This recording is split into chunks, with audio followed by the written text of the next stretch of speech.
राजपथ को छोड़कर लोकपथ के मार्ग को अपनाकर स्वाभिमान, सम्मान, आदर्श को ऊपर रखकर पद और पैसे के लिए नहीं बल्कि जन सेवा के लिए सपाट और वास्तविकता के आधार पर राजनीति करने वाले जननायक श्रीमंत ज्योतिरादित्य सिंधिया महाराज का यह कदम यूं ही नहीं उठा।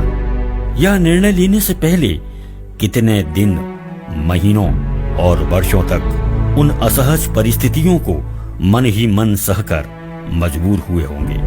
कितने कड़वे घूंट पिए होंगे, कितनी बार मन में विचार आए होंगे।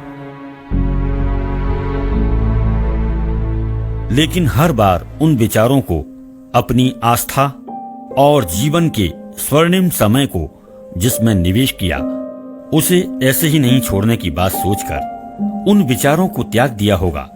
लेकिन कहते हैं, बार बार स्वाभिमान और सम्मान को कुचलते देखना, अपने साथ साजिशों को होते देखकर भी आंखें बंद किए रहना, यह भी जैसे खुद का अपमान और खुद के साथ ही नहीं बल्कि अपनी पीढ़ी और अपने से जुड़ों के साथ अन्याय और अपमान होता है।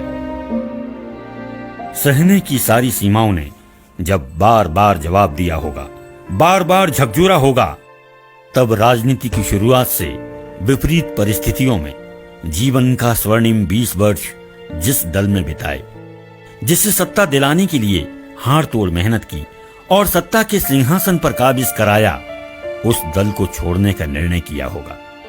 निर्णय करने के बाद भी कितनी बार उस कागज को फाड़ा होगा जिस कागज पर यह निर्णय लिखा होगा। मन की उस पीड़ा का अंदाजा लगाना लगभग असंभव है। लेकिन जिंदगी में जब स्वाभिमान और सम्मान ही नहीं रहा तो सब कुछ पाकर भी वह जीवन जीना व्यर्थ होता है। निश्चित मन के इसी भाव ने कागज के उस पन्ने को आगे बढ़ाया होगा जिसमें एक एक शब्द लिखते वक्त शायद उंगलियां कांपी होंगी, हस्ताक्षर करते वक्त कलम भी रोई होगी, और एक खुददार इंसान के साथ ऐसा होना स्वाभाविक है। वरना राजनीति में लोग कपड़ों की तरह दल बदलते हैं। आपने जो निर्णय लिया, देश के करोड़ों लोग उस परिस्थितियों को समझते हैं। आप धैर्य रखना। बहुत लोग आपको कोसेंगे।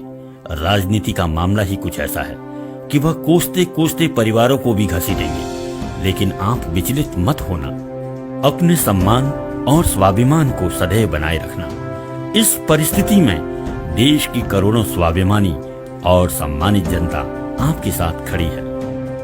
ऐसे जनसेवक को हजारों सलाम है।